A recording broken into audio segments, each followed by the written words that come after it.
Assalamualaikum, Bu Ismi akan membicarakan tentang obat-obat yang mempengaruhi saluran cerna atau gastrointestinal. Nah, terkait dengan penyakit yang ada pada gastrointestinal itu banyak ya, tetapi tidak semua kita bicarakan.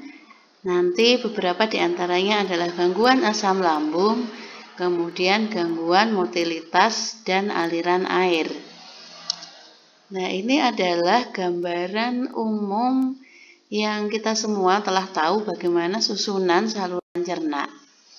Dimulai dari mulut, di mana pada mulut itu sudah terjadi pencernaan dengan ludah yang mengandung enzim, kemudian juga ketika orang itu menginginkan sensasi untuk makan, baik itu melihat,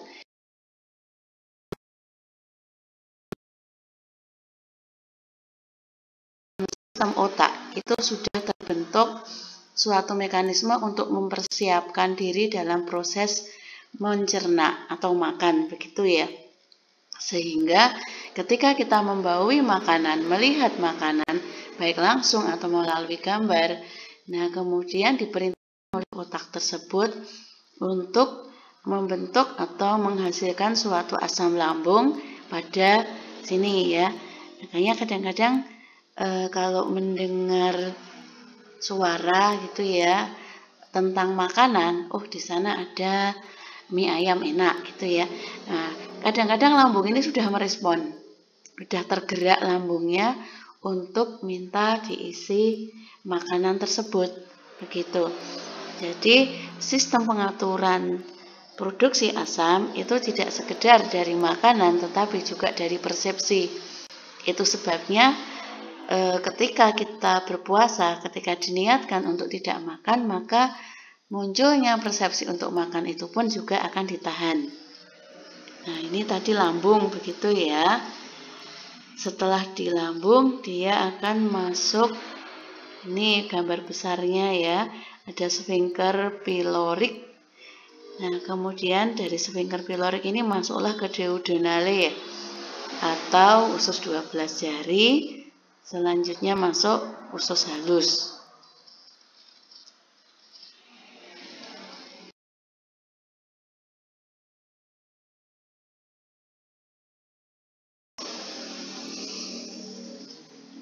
Nah, proses berikutnya adalah ini ya. Mengapa kok terjadi gangguan? Sebenarnya sebutannya lebih pas gangguan ya, bukan penyakit di gastrointestinal. Yang pertama adalah tingginya asam lambung yang diproduksi oleh sel parietal. Apa itu sel parietal? Sel parietal ini adalah suatu sel, salah satu bentuk sel yang menyusun dinding lambung. Kemudian kegagalan barier esofagus. Jadi pada esofagus, tadi saluran yang panjang tadi ya, itu ada suatu barier, penghalang, dinding. Nah, fungsi barier esofagus itu supaya makanan yang ke lambung atau esofagus sendiri itu tidak lagi ke arah mulut. Kita paham ya, kalau kita sesudah makan, kita itu membungkuk begitu, atau mengambil sesuatu. Nah, itu makanan yang kita makan kemudian kembali dimuntahkan. Anak ya gitu ya, habis makan gitu ya, itu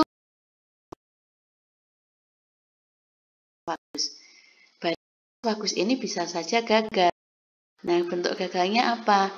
Nah, gagalnya itu beberapa lambung itu bisa menerobos esofagus, sehingga ketika gagal pada seseorang bisa saja terjadi mulutnya itu berasa asam lambungnya ke daerah mulut. Kemudian pada lambung itu diproduksi suatu mukus atau lendir yang melapisi dan juga bikarbonat yang merupakan pelindung lambung terhadap asam lambung. Nah, pembentukan mukus dan bikarbonat ini dibantu oleh prostaglandin. Nah, jika mukusnya kurang, bikarbonatnya kurang, maka bisa terjadi gangguan lambung berupa gastric ulcer atau duodenal ulcer. Kalau gastric ulcer itu ulcer atau borok begitu ya, pada gastrik atau dinding lambung itu. Kalau pada duodenal ulcer ya pada daerah sekitar sphincter pylorus tadi, bagian akhir dari lambung. Nah, kemudian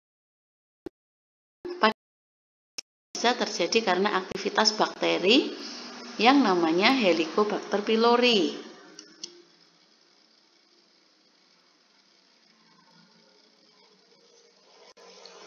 Nah, tapi pada kenyataannya kan tidak semua orang itu mengalami gangguan asam lambung. Ternyata lambung manusia itu oleh Tuhan sudah dilengkapi dengan suatu mekanisme pertahanan. Apakah yang mempertahankan? Tadi yang pertama sudah ya. Di sini ditulis ketiga malah urutannya. Ada mukus dan bikarbonat, itu melindungi lambung dari HCl yang diproduksinya sendiri oleh sel parietal tadi. Kemudian ini ada juga selain yang mempertahankan juga yang merusak. Asam lambung ini diperlukan untuk mencerna makanan. Tetapi di satu sisi, mencerna makanan itu harus dibantu oleh pepsin. Nah, asam lambung dan pepsin ini bisa merusak jaringan lambung sendiri. Begitu.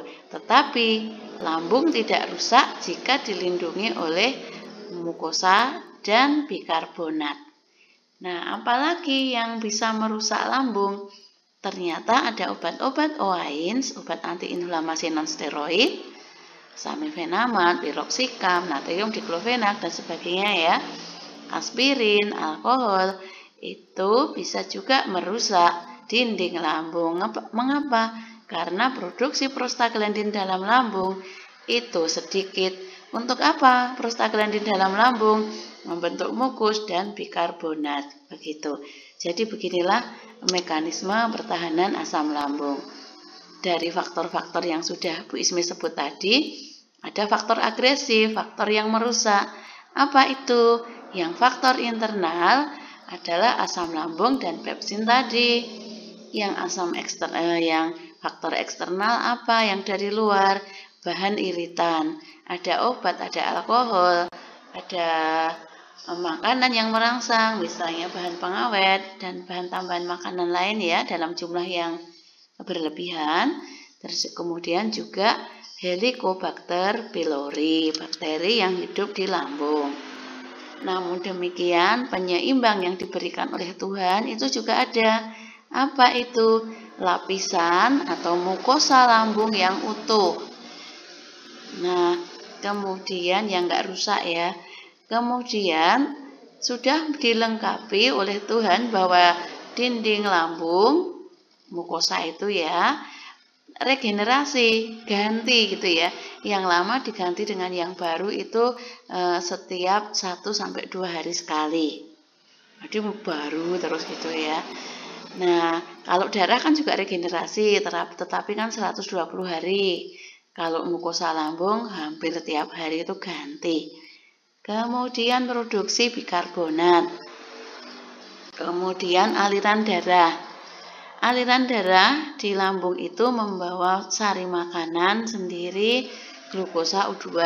Ini dipergunakan untuk memperbaiki atau regenerasi dinding lambung. Nah, sehingga kalau anemi gitu ya, anemi itu juga nanti akan memperburuk regenerasi dari ini mukosa lambung. Kemudian prostaglandin dan prostasiklin itu juga akan mensintesis bikarbonat dan regenerasi mukosa tersebut. Jadi saling terkait ya. Nah, jika terjadi gangguan asam lambung, nah asam lambung yang berlebihan, apa yang harus kita lakukan, harus dilakukan terhadap penderita. Nah, yang pertama bisa diberikan antasida. Nah, semua insya Allah sudah tahu antasida itu dari kata anti gitu ya, dan asida.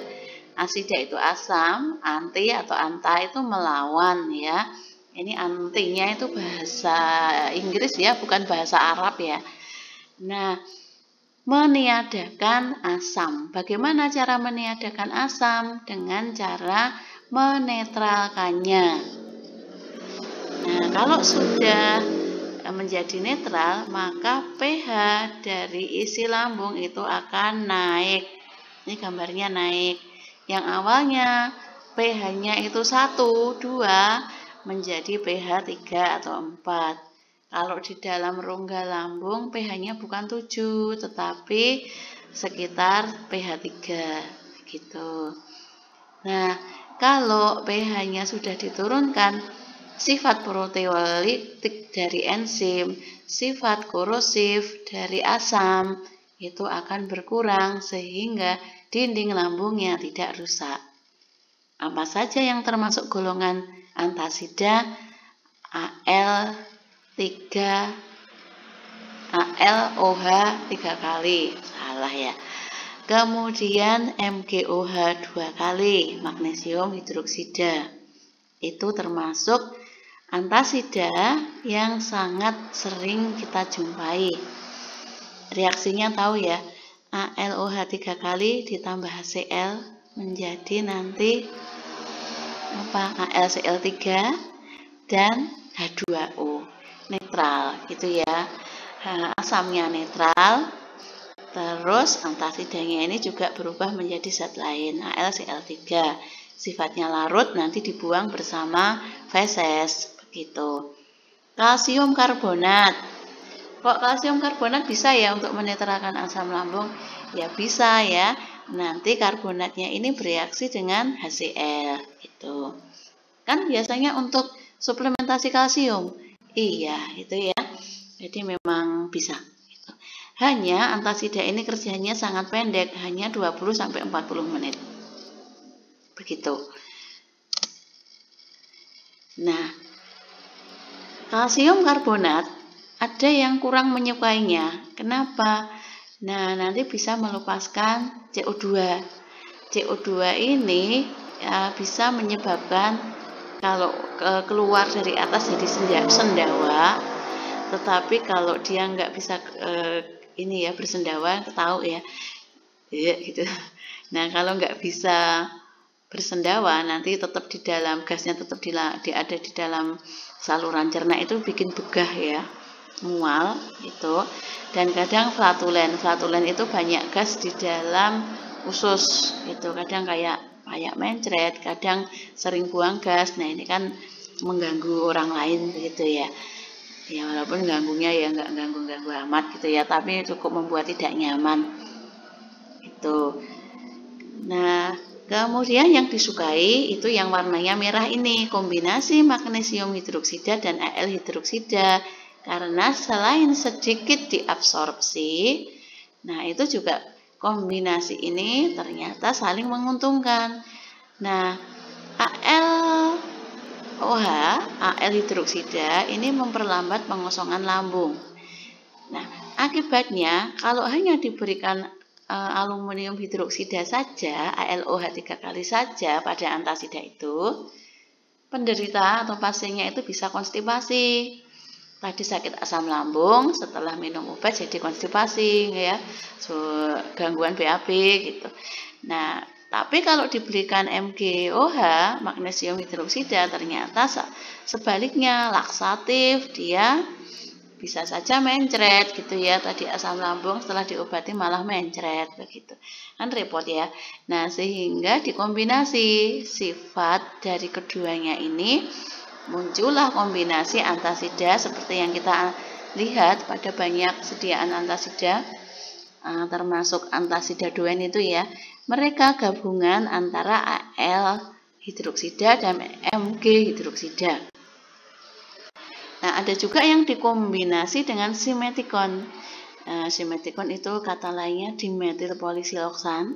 Nah, dia bisa mengurangi busa. Busanya dari mana?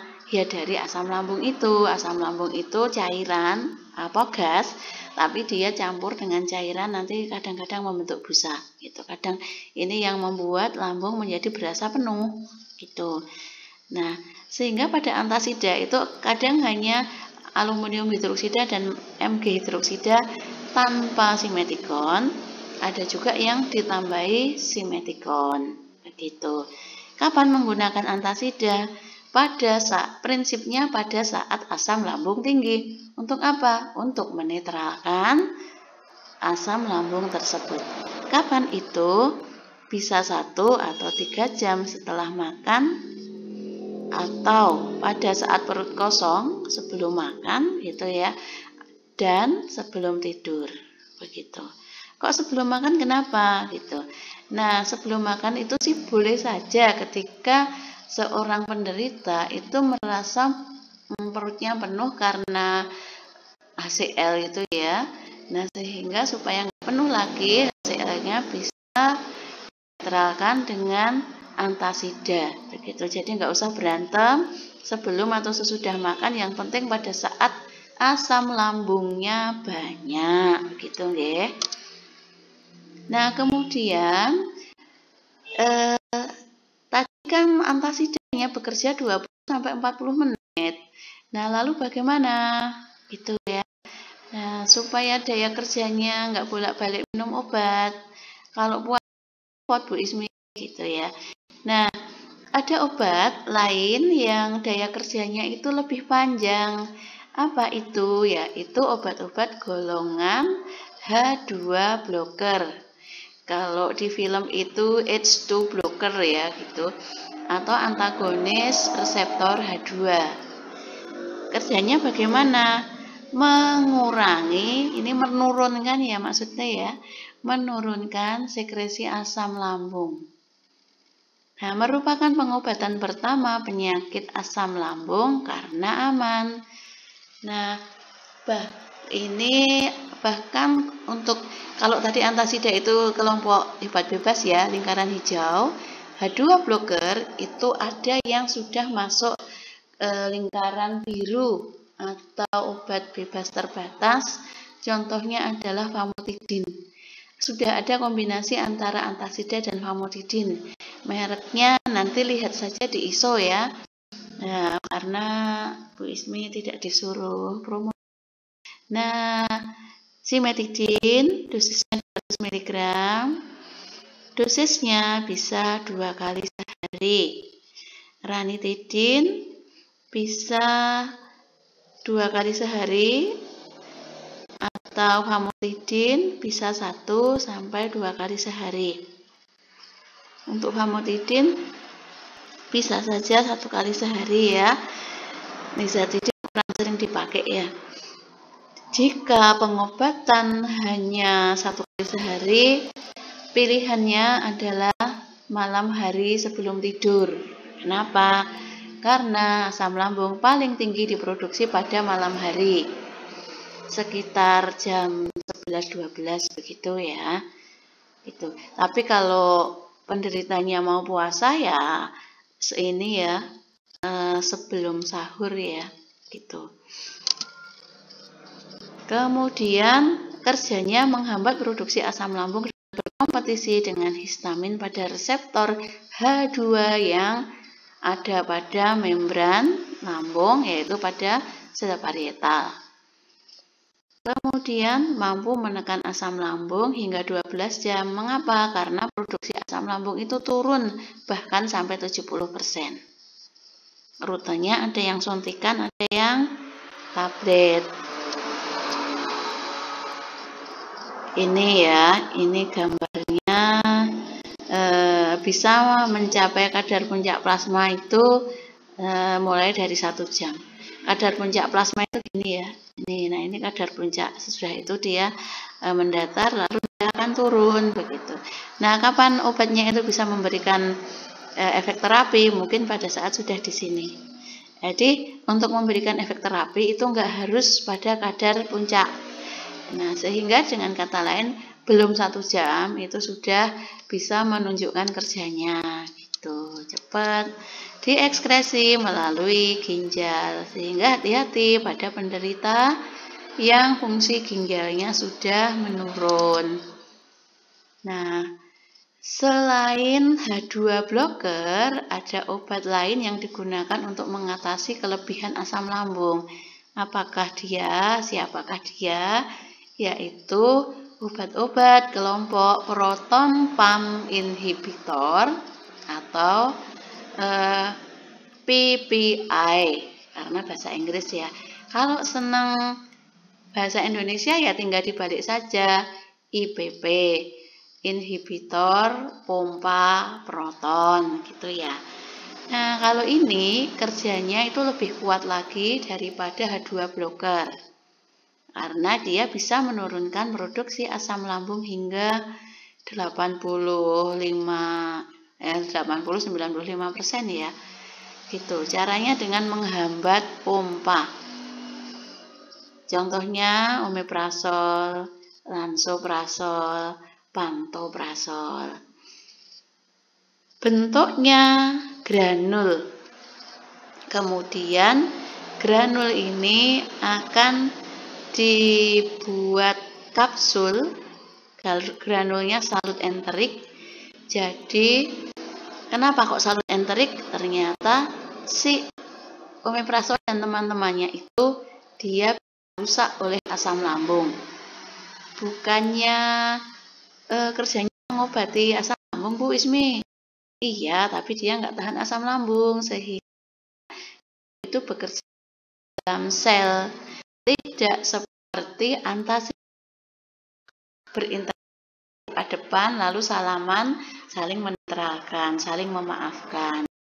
Kalau si PPI ini dan juga tadi ya si H2 dan teman-temannya dulu ke dalam sel, baru itu memberikan di otaknya gitu ya, pemahaman gitu supaya si asam lambung itu jangan diproduksi banyak-banyak. Nah, sehingga ini sebaiknya digunakan sebelum lambung kosong begitu. Supaya apa ya? Ya supaya absorpsinya maksimal begitu. Jangan digerus gitu ya. Nah, walaupun kalau mau digerus, minta pertimbangan dokter ya, konsultasi dengan pertimbangan dokter. Karena Bu Ismi sendiri ya, pernah mengalami di rumah sakit yang besar gitu ya, itu memang ada yang harus digerus gitu ya. Nah, nanti kalau sudah digerus, gimana hitungan dosisnya, kan perlu pertimbangan begitu.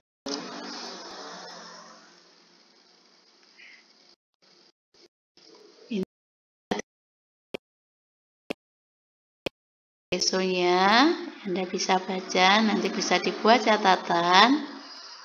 Ini kok ada CYP ini apa ya? Orang Asia berarti termasuk kita ya. Walaupun kita Asia Tenggara, yuk Asia gitu ya. Memiliki CYP2C19 yang lebih sedikit daripada orang Kaukasia, orang-orang Eropa, orang-orang berkulit putih. CYP apa sih gitu ya, tadi bacanya CYP gitu ya, monggo saja bacanya gimana. Ini adalah enzim yang ada di dalam hepar begitu. Nah, enzim ini ternyata gunanya itu untuk melakukan metabolisme obat, merusak obat supaya obat nggak jadi toksik. Kalau enzimnya sedikit, berarti obat yang akan dirusak itu juga sedikit, yang dinetralkan itu sedikit, obat yang dinetralkan sedikit. Sehingga pada orang Asia itu pemberian PPI dosisnya dibandingkan orang-orang Eropa. Ini saya sampaikan ini pada gitu ya. Kalau suatu obat ada suatu ras ingin diadopsi ke Indonesia, serta-merta terus sama gitu ya. Itu dosisnya sekian gitu. Oh, kita yo ikut aja di Belanda maju aja sudah pakai dosis. Nah, nggak bisa karena ternyata rasa itu akan menentukan tingkat penetralan suatu obat. Ya, nggak kelihatan ya kan, itu dari genetik gitu ya. Ada juga yang kita lihat berat badan rata-rata orang Indonesia sedikit daripada mereka gitu ya. Apalagi kalau kayak Bu Istri ya, ada gitu. Nah, kemudian mucosa protecting agent. Ini yang melindungi mukosa. Contohnya itu sukralfat. Sukralfat ini digunakan pada perut kosong, wajib pada perut kosong. Nah, karena setelah mukosa itu masuk ke dalam lambung yang sifatnya asam, dia akan membentuk gel. Ya, lalu gel itu akan membentuk polimer kental ya, gel, membentuk atau menempel, melekat pada bagian lambung yang borok, yang ulcer itu, sehingga terlindungi dari keasaman dan juga pepsin. Itu. Jadi sukralfat itu tidak efektif diberikan pada gangguan lambung di mana kondisi dinding lambung itu masih utuh begitu. Padahal harganya ya agak mahal ya itu. Nah, itulah pertimbangannya kenapa ketika memberikan obat kita itu harus menurut petunjuk dokter, karena menurut diagnosa dokter gitu nggih. Karena yang mengetahui menegakkan diagnosa itu dokter gitu. Itu jadi apa ya? Supaya nggak sia-sia obatnya itu ya. Kasihan nanti ya. Kan obatnya payu Bu itu ya. Dosa ya. Tidak boleh diberikan bersama antasida. Kenapa? Antasida itu kan menetralkan asam, sedangkan sukralfatnya bekerja kalau ada asam, begitu. Nah, lalu misoprostol ini membentuk mukosa, itu. Nah, tapi pembentukan mukosa itu tidak serta-merta begitu minum misoprostol lalu terbentuk mukus dan bikarbonat, enggak seperti itu. Nah, sehingga pembentukan penggunaan misoprostol itu menjadi pilihan terakhir dalam pengobatan asam lambung. Karena di samping kerjanya yang lambat, itu efek samping ini juga merugikan. Selain harganya juga tidak murah, begitu ya. Obat lain yang diberikan dalam gangguan ini adalah jika kelebihan asam lambung diakibatkan oleh stres, ya diberikan obat-obat anti stres ya. Kemudian ada kalanya diberikan prokinetik yang memperlambat gerakan lambung. Nah, ini gambar ya, slide terakhir. Ini intinya ya. Tak promosiin dulu. Asal Bapak, Ibu, Mbak, Mas semua merekam gambar ini dalam ingatannya, insya Allah lulus ujian pada bagian obat saluran cerna. Ini adalah sel parietal yang gambarnya disederhanakan. Dalam sel parietal ini diproduksi asam lambung. Nah, ternyata asam lambung itu terdiri dari HCl ya, terdiri dari H+ dan Cl+ yang akan gandengan. Jika H+ itu keluar dari pintu berwarna biru, Cl itu akan keluar dari pintu berwarna krem ini ya.